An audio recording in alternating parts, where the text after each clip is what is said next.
Our troubled economy is forcing more and more Americans to make a trade-off that can be very dangerous to their health. Now, according to a new Consumer Reports poll, almost half of Americans are delaying doctor visits and procedures or buying cheaper drugs from outside the U.S.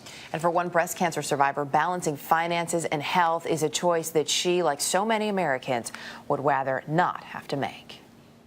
My name is Mia Baker. I was diagnosed with breast cancer in April of 2010 during a routine mammogram.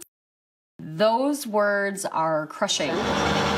Of course, the fear of cancer is huge, but also financially, cancer can be debilitating to a family.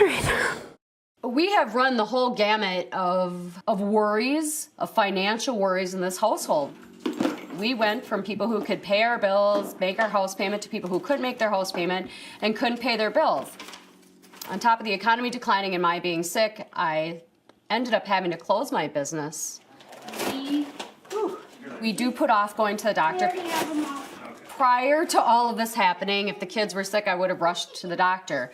Now I wait to make sure that that they are really sick, that they're not going to get over it themselves. I wait a couple days.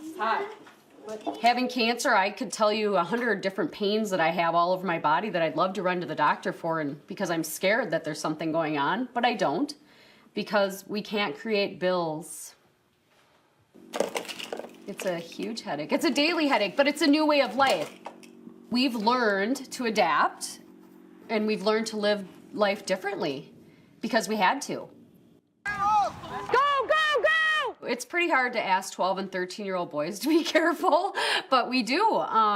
We don't want any of those bills. I don't want to, be the mom who doesn't let them go do something, and live their lives. But yes, we have to be. Lily. We have to be careful right now. We're living on the edge. We're on a very fine line, and we have to get past this. And you almost wait for the next shoe to drop because you're so scared of what could happen then. And joining us now is medical correspondent Dr. Jennifer Ashton. Doc, good to see you this morning. I mean, in these tough times, it's tough for families in good health to save money, let alone families with situations like this. What do you recommend for people how to stretch their dollars to make sure they can kind of appropriate money for all the different things they need? Well, Chris, the obvious answer is for little things, stay healthy, because not just does your life depend on it, but your finances do as well.